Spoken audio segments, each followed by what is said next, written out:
un hecho que muy fuera de registro, Ujú.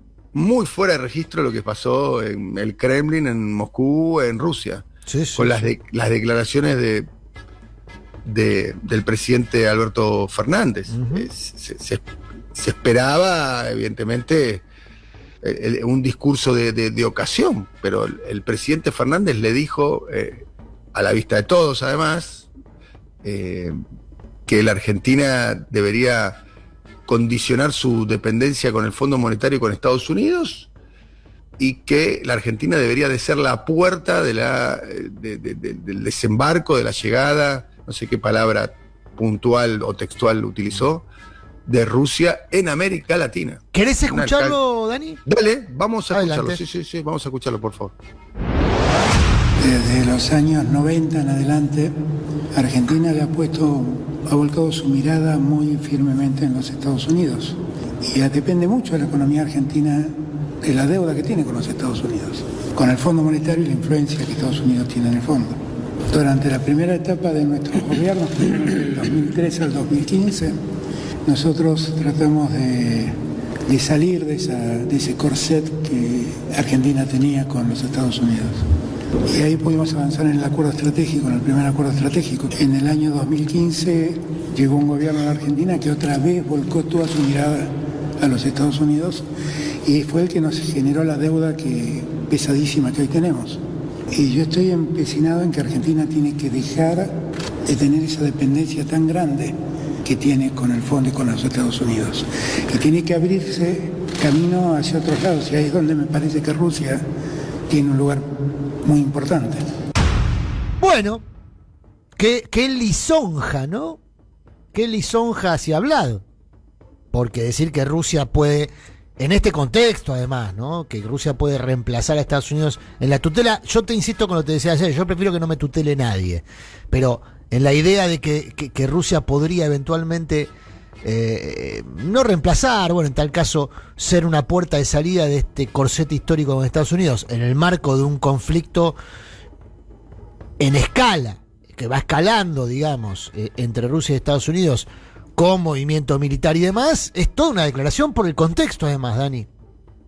Por el contexto de la Argentina y por el contexto de Rusia, por ambos contextos, ¿no?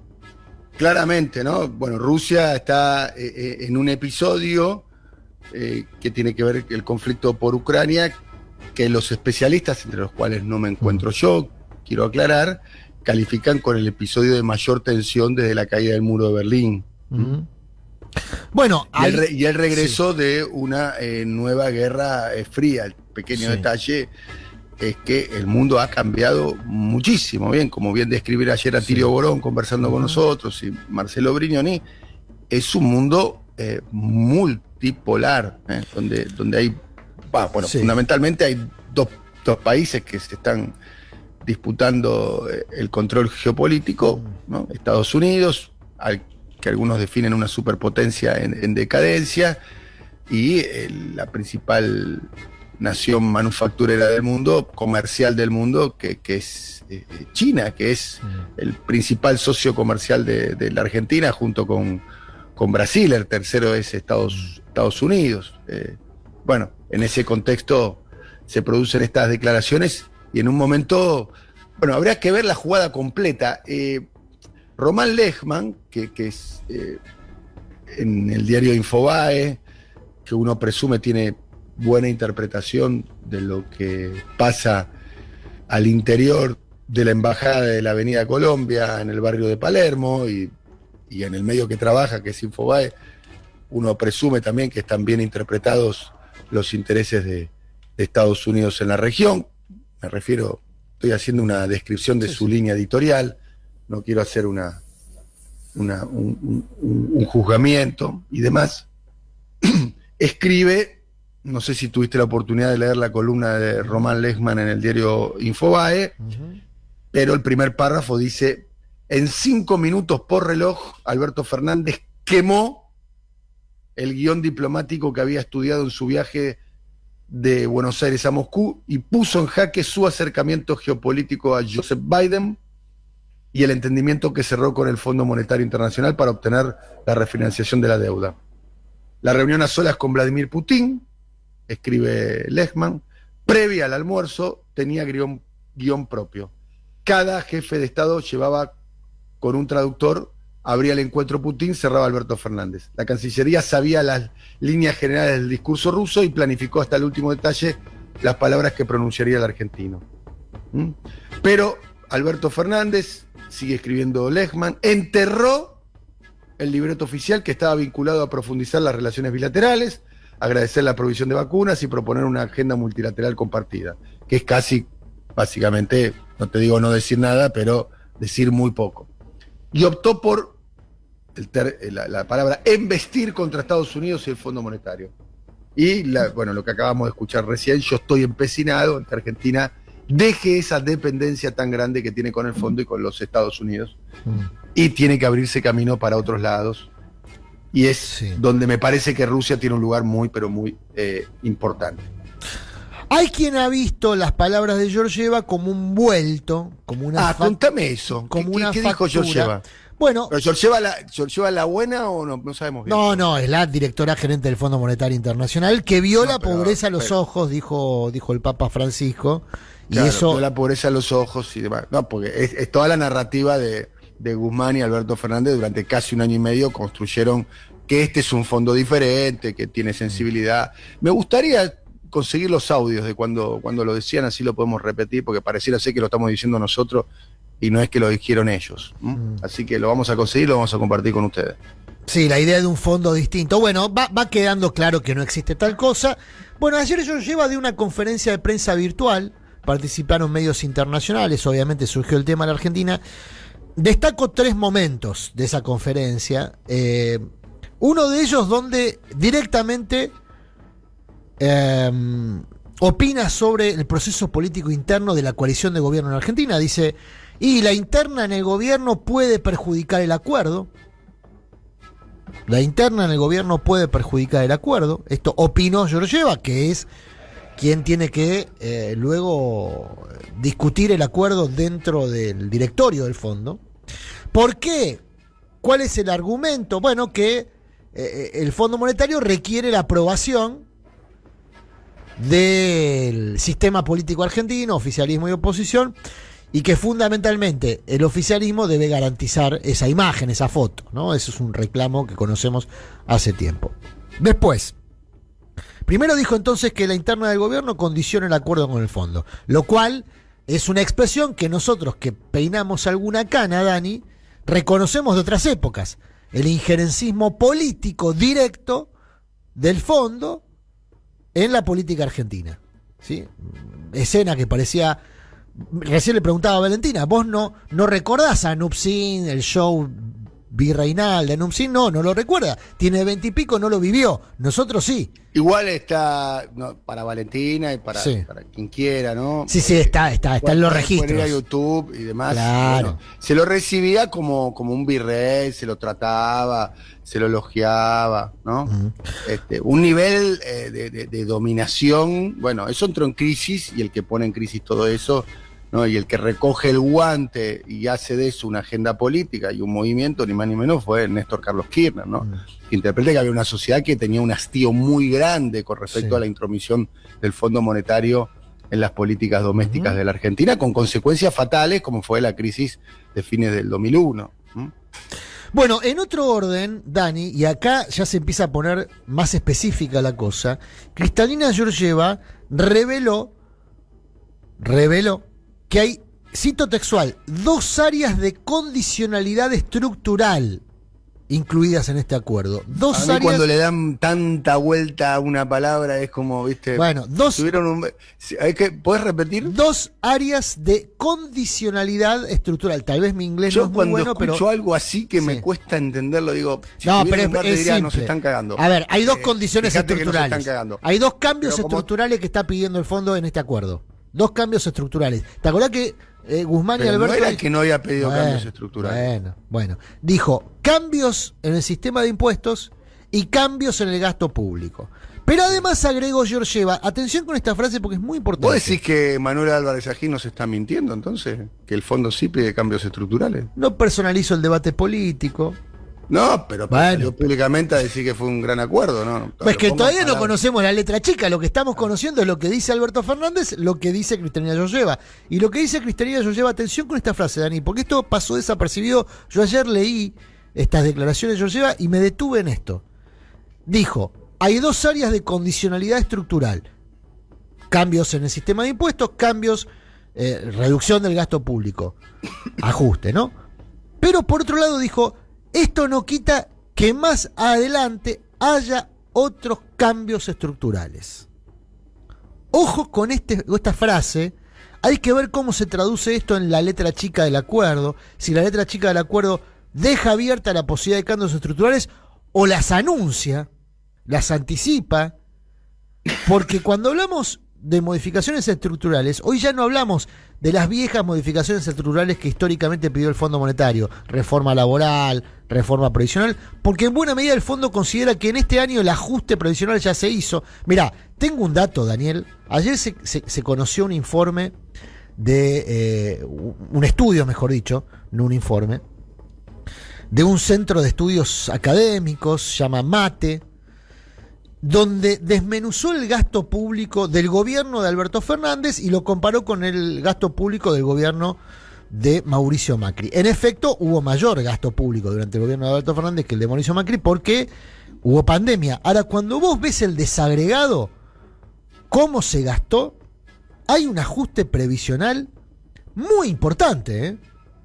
Y insisto, no es un centro de estudios opositor, es un centro de estudios académico que agarró los números y dijo, che, es cierto, el gasto primario de 2020 y 2021 fue más expansivo que durante el gobierno de la Alianza. 15% más expansivo que el 2019 y un 2% más expansivo que el 2018. Ahora, este mirador de la actualidad del trabajo y de la economía, así se llama el estudio, que es un centro de estudios integrado por economistas ligados a la Universidad Nacional de Rosario, detalla que el ajuste previsional del gobierno de Alberto Fernández fue mayor al del gobierno de Macri, cuando se desagrega cómo se ejecutó ese gasto público. ¿Se entiende? Es algo que nosotros venimos contando por intuición, por información desde hace bastante tiempo. Bueno, este estudio que recomiendo está detallado número por número. ¿Qué conclusión sacás a partir de tu observación del estudio y del análisis que haces? Que no es necesario pedir una reforma estructural o un ajuste previsional porque el ajuste se hizo. El ajuste previsional. Yo sé que con esto que estoy diciendo se va a enojar un montón de gente, va a haber entre oyentes. ¿Cómo te gusta hacer enojar a la gente por tus opiniones? No me gusta, la verdad que no me gusta que me mientan. Lo que no me gusta es que me mientan. Después no me gusta hacer enojar. ¿Quién te está mintiendo? No, bueno, cuando a mí me dicen, no, pero no hubo ajuste previsional porque los bonos compensaron. Yo digo, no, espere, los bonos, espere, compañero, compañera. Los bonos son absolutamente discrecionales, ¿no? Uh-huh. Está claramente, y está bien que pongan bonos y demás a los jubilados. Lo cierto es que la cuenta a los jubilados le da menor que la inflación. Por eso tienen que poner los bonos, claramente. Bueno, ¿no? ahora para llegar a después tenés que llamarlo a Paenza para que te haga el cálculo a ver si le gana un puntito o le gana otro puntito. También es cierto que los 20 puntos que perdieron los jubilados, especialmente los jubilados que cobran menos de 35, 40 lucas, ¿no? Uh-huh. Estamos hablando de casi un ingreso, con todo respeto, de subsistencia. De indigencia, Dani, según el INDEC, son ingresos de indigencia. Por eso. No sé si eso tiene que ver con que la fuerza electoral que gobierna en Argentina perdió 4.1 millones de votos en la última elección. Porque también es cierto que la discusión no es abstracta en un punto, porque hasta la elección todo era abstracto, ¿viste? Bueno, hay ajuste, no hay ajuste, bueno, pues esa discusión puede durar años, una discusión técnica, y depende de la capacidad que tenga cada uno de instalar temas en los medios de comunicación y demás. Pero la sociedad me parece que dio un dictamen bastante claro con respecto a varias cuestiones, y en particular a la situación económica. O sea, el nivel la política de ingresos, ¿no? La política de ingresos, una política bastante cuestionada. El caso de lo previsional, bueno, mira, el caso de lo salarial. Completo el informe con los números. Los egresos totales en el área previsional fueron de 4.2 billones de pesos, que en términos reales representan un 5% menos a los 4 billones que se ejecutaron en el 2019, siempre hablando del área previsional, y un 15% menos a los 4.7 millones de pesos del 2017. Es decir, que estamos hablando de una reducción del gasto previsional en relación a los años del macrismo. El macrismo destruyó, descapitalizó el Fondo de Garantía del ANSES, destruyó el sistema de ingresos, no solamente previsionales, ¿no? El sistema no, el poder adquisitivo de los ingresos, no solamente previsionales, sino de todos los ingresos en general, del sector Lo mismo pasa, vamos a hablar dentro de algunos minutos, vamos a estar hablando con una trabajadora estatal de la Ciudad de Buenos Aires, una dirigente de la Asociación de Trabajadores del Estado, de ATE, Capital. Lo mismo está pasando con los empleados públicos. Bueno, ¿no? ¿sabés qué También creció muy fuerte durante el 2020-2021? Tiene lógica. Los monotributistas. No, el gasto en programas sociales como Potenciar Trabajo, Progresar, Tarjeta Alimentar, que pasaron del 0.3 del producto en el macrismo al de 0.9 billones de pesos durante el gobierno de Alberto Fernández y era 0.3 billones durante el macrismo. Claro, tiene lógica, los programas sociales se expandieron en el marco de la pandemia.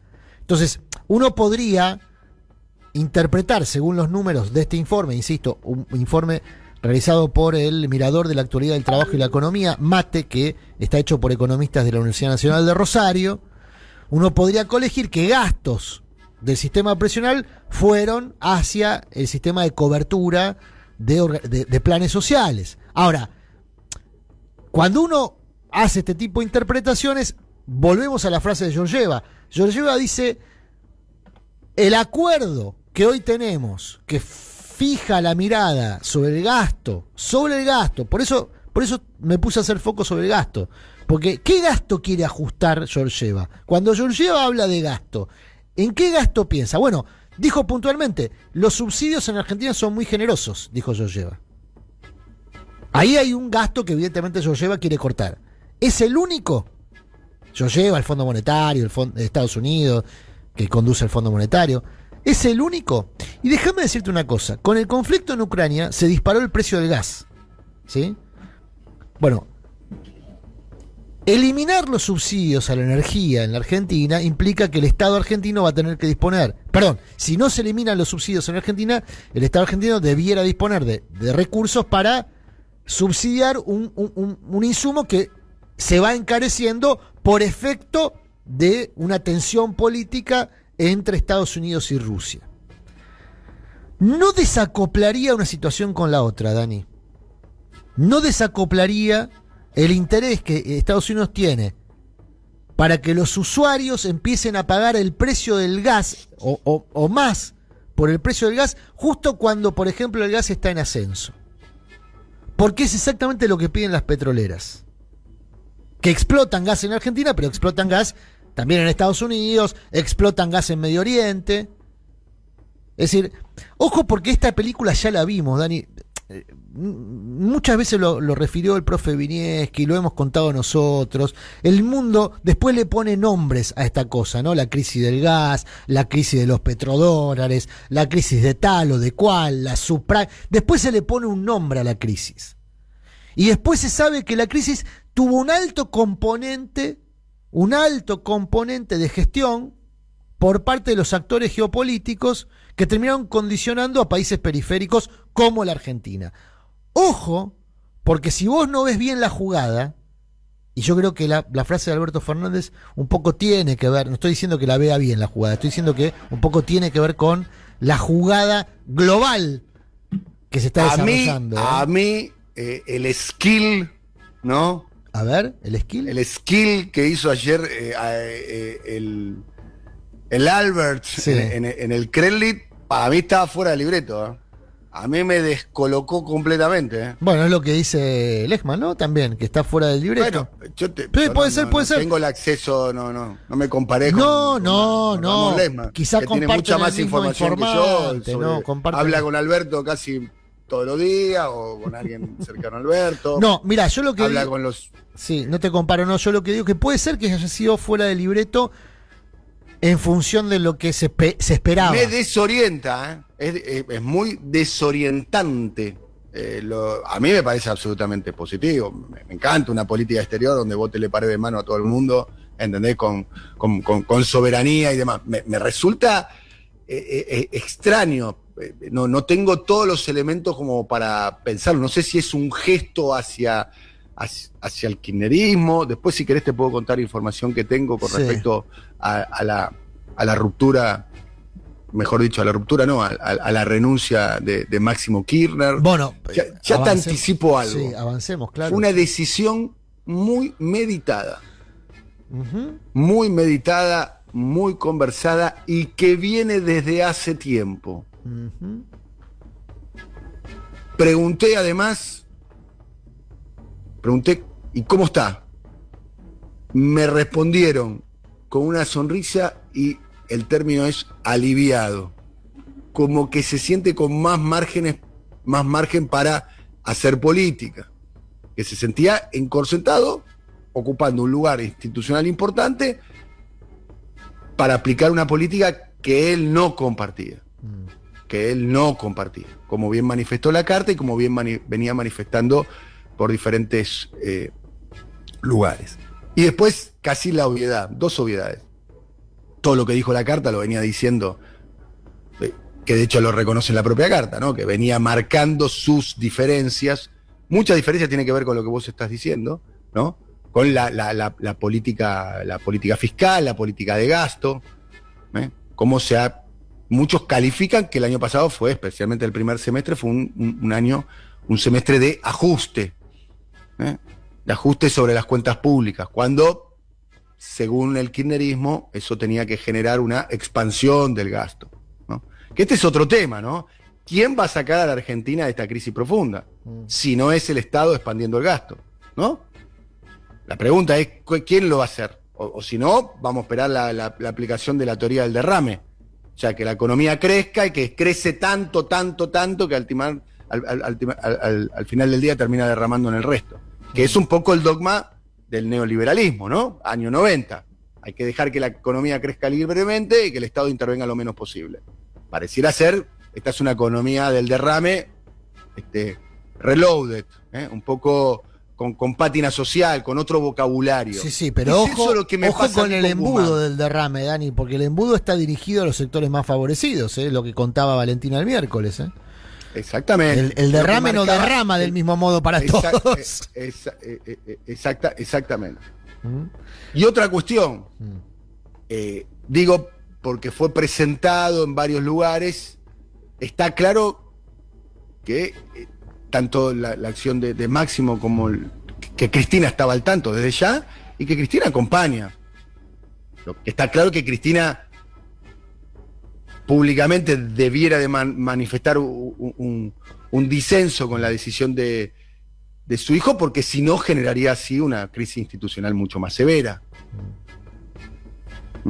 ¿Se entiende? Sí. Pero digo, para entender que no fue una decisión individual, un arranque, una explosión, algo fuera de registro, algo que venía meditado en el tiempo, una situación que venía sosteniéndose en el tiempo. Y después, otra cuestión a tener en cuenta, ¿qué va a pasar con el tratamiento legislativo del acuerdo con el fondo? ¿Qué va a pasar con el tratamiento legislativo del acuerdo con el fondo? ¿Qué van a hacer los legisladores que tengan su disenso? ¿Qué te dijeron de eso? A mí, primero que falta primero hay que ver si llega al Parlamento, cosa que yo hoy lo pongo en duda. ¿Vos viste el acuerdo plurianual que anunció el presidente el día de las elecciones? ¿Vos lo viste? No. Pero se supone que el acuerdo plurianual va a ser el acuerdo. Presidente. No, pero que iba a ser el acuerdo. Está bien. Bueno, puede hacer por decreto y después lo refrenda el Congreso y. No es una exigencia del fondo el acuerdo, ¿no? No forma parte del estatuto que si te hacen un plan de facilidades extendidas tiene que pasar por el Parlamento. Hasta donde yo sé. Pero bueno, primero que tiene que pasar por el Parlamento. Y uno imagina que va a haber posiciones críticas. ¿Qué es lo que subyace a la carta de Máximo? con nuestros votos, que es lo que representa el kirchnerismo, no aprobamos esta política. ¿Sí? Y la carta de Máximo es un punto límite. Hasta acá acompañamos, para decir una manera. En ese punto. Digo, no se rompió el gobierno, pero mostró serias dificultades la coalición, lo cual es un gran desafío para el presidente ahora, ¿no? El presidente ahora tiene que conducir al conjunto, porque los que le comen la cabeza al presidente son 10 personas, o un poco menos, que no tienen voto, que no tienen estructura, que no tienen territorio, y que además le dicen andá a pelear al presidente, pero yo te tengo el saco. O sea, el costo de herir su coalición lo paga Alberto Fernández. No la paga, no sé, Zabaleta o Vilma Ibarra, para dar dos nombres. Aunque no piensan lo mismo sobre este tema, ¿no? ¿Se entiende? Sí, está claro. Bueno, ahí la oposición mete cuchara, está sugiriendo, lo hizo Patricia Bullrich, también Martín Tetaz.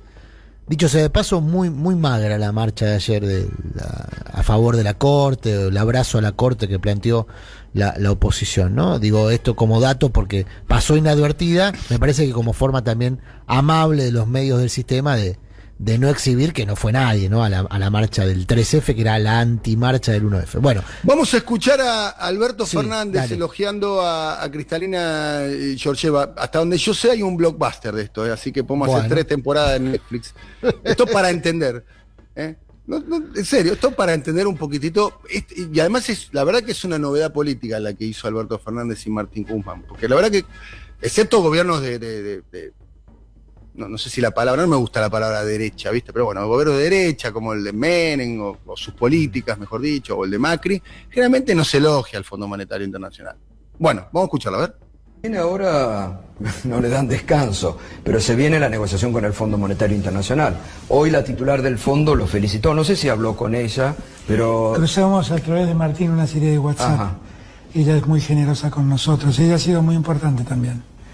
Y justo es reconocerlo, debo Hay un decir cambio de visión de lo que sí, era... yo digo, dentro de todo lo malo que me tocó, yo siempre digo, bueno, llegué y me encontré un país desfolteado, una economía con 53% de inflación. Cuando quisimos empezar a tomar oxígeno y poner en marcha eso, vino la pandemia. Bueno, dentro de tanto malo, gracias a Dios que en el fondo estaba Cristalina Georgieva. Uh-huh. Porque el Papa me lo dijo, debo admitirlo, ¿no? Me dijo, esa señora vio la pobreza en su niñez muy de cerca. Y entiende muy bien lo que es la pobreza. Explíquele lo que pasa en Argentina que lo va a entender. Y tuvo toda la razón del mundo. El Papa se ha convertido en un gran consejero, por lo visto, Bueno, en materia económica. Es un buen consejero. El Papa es un argentino, conoce lo que le pasa a la Argentina. Sabe dónde están los problemas. Sus curas villeros le cuentan lo que pasa en la pobreza argentina. Bueno, y él lo entiende muy bien. Y esto es una entrevista del presidente con el gato, con Gustavo hace una semana. Claro. No, esto es en el año 2020, el 4 de Bueno. agosto del año 2020, me comunica ahí la producción. Está Bueno, muy bien. básicamente podemos tener varios testimonios en ese sentido. Al Este es final, el que todo el Cristalina mundo Georgieva, recuerda, al ¿no? final Cristalina Georgieva no es que el fondo dijo, mirá, ¿sabes qué? Nosotros nos mandamos una remacana, le prestamos a Macri, le prestamos mucho más de lo que te permitíamos prestar por tu porcentaje de participación en el fondo, lo hicimos a sola firma, en 15 días, no cumplimos nada, el loco de Trump, los de Europa levantaron la mano pero no sabían lo que hacían. La verdad que te cagamos la vida para los próximos 15, 20 años, Argentina, y te vamos a dejar que por 10 años... en 10 años nos vemos, recupera la economía, dale de comer a los pibes, hace colegios, hace hospitales, hace puentes, hace aeropuertos, que los jubilados no se recaguen de hambre, y en 10 años hablamos. No pasó eso. No, Al final del día, Cristalina Georgieva es, tomá, ¿entendés? Sí. Dame la pelusa, la quiero, y pide ajuste. Además, ya lo dijo taxativamente Guzmán, la interpretación que hace Guzmán es otra. Si pide la reducción del déficit, además de la intromisión que tiene sobre la política doméstica, ¿no? No, pero perdón, Dani, una reducción de los subsidios, más allá de que después podemos discutir el fino respecto al tema subsidios, sobre todo subsidios a los usuarios particulares. El problema de los subsidios igual al que apunta Georgieva y el Fondo Monetario no son los subsidios domiciliarios, sino los subsidios destinados a la explotación de hidrocarburos. Es otro carril de subsidios el que le preocupa al fondo, porque es el que le permite imponer a sus empresas. Mira, Dani, vamos a hablar en serio de esto. Un segundo, permitime. Ahora viene una campaña de demonización de los subsidios. Los subsidios son malos, el gobierno se va a subir a esa campaña porque le sirve para ajustar los subsidios en materia de servicios domiciliarios. Esto va a provocar una depreciación del poder de compra de los salarios, porque el subsidio es un salario indirecto. Fíjate que los diputados cordobeses están pidiendo pagar 18 pesos a la tarifa de servicio de transporte porque ellos pagan más de 100 pesos y obviamente eso es menos poder de compra para los salarios cordobeses. Bueno, cuando vos distribuís subsidios, lo que estás haciendo es abaratando el costo laboral para los empresarios. Digo, para los empresarios que se quejan de los subsidios. Agradezcan que hay subsidio, pues si no tendrían que pagar más sueldo para que la gente pueda comer, porque estamos hablando de salario de subsistencia en Argentina, no estamos hablando de salario de ganancia, de riqueza. Estamos hablando de salario de subsistencia. Para que paguen los salarios de subsistencia que pagan la gran mayoría de los grandes empresarios argentinos, agradezcan que hay subsidio. Pues si no habría más, uno imagina, más conflicto laboral. Hay poquito porque por otro lado, aparte la CGT se encarga de mantener todo sin problemitas, ¿no? Pero eso por un lado. Por otro, la historia de Biden y Ucrania te explica por qué es imposible esperar otra cosa del Fondo Monetario y de Estados Unidos. ¿Vos te acordás el escándalo que hubo cuando Biden era candidato? ¿Te acordás la investigación que hubo respecto al rol de su hijo Hunter Biden? ¿Te acordás de esta historia, Dani? Sí, fue denunciada por Donald Trump, ¿no? ¿De qué? ¿Te acordás de qué fue denunciada? De hacer lobby para empresas energéticas. No. Hunter Biden fue nombrado en abril del 2014 en el directorio, fue miembro remunerado del directorio de Burisma Holding, que es una compañía de gas de Ucrania. ¿Por qué es importante la fecha, abril del 2014? Porque pocos meses antes, en febrero del 2014, había sido depuesto Yanukovych, el presidente de Ucrania prorruso. A partir del derrumbe de Yanukovych, Ucrania endurece su posición antirrusa. ¿Sabes quién fue el operador de todo este proceso en Ucrania? La caída de Yanukovych, el proceso de una Ucrania antirrusa cuando el presidente Yanukovych era prorruso. ¿Sabes quién fue el operador de ese proceso? El vicepresidente de entonces de Estados Unidos. ¿Sabes quién era? Joe Biden, el actual presidente de Estados Unidos. Y el hijo de Joe Biden, meses después de la caída de Yanukovych, pasa a ser miembro del directorio de una empresa ucraniana de gas. ¿Sabes cuál es hoy la preocupación de Estados Unidos? Garantizar el abastecimiento de gas de Europa. ¿Por qué Estados Unidos está preocupado por garantizar el abastecimiento de gas de Europa? Porque le están buscando alternativa al gas ruso, que abastece al 40% de Europa. Entonces, cuando uno repasa mínimamente la historia reciente de los últimos 3, 4, 5, 8 años, se da cuenta que no se puede esperar otra cosa, ni de Georgieva, ni del fondo, ni de Biden, ni de Janet Yellen, que es amiga de Guzmán, ni de nadie. Es una ingenuidad imperdonable y es una mentira flagrante suponer que quienes vienen haciendo este tipo de políticas en el mundo en beneficio de sus propias de sus propios patrimonios incluso, pero de sus políticas. Es decir, Estados Unidos opera para Estados Unidos y está bien. El problema es que nosotros operamos para Estados Unidos como país muchas veces en favor de los intereses de Estados Unidos. Y eso es lo que está mal.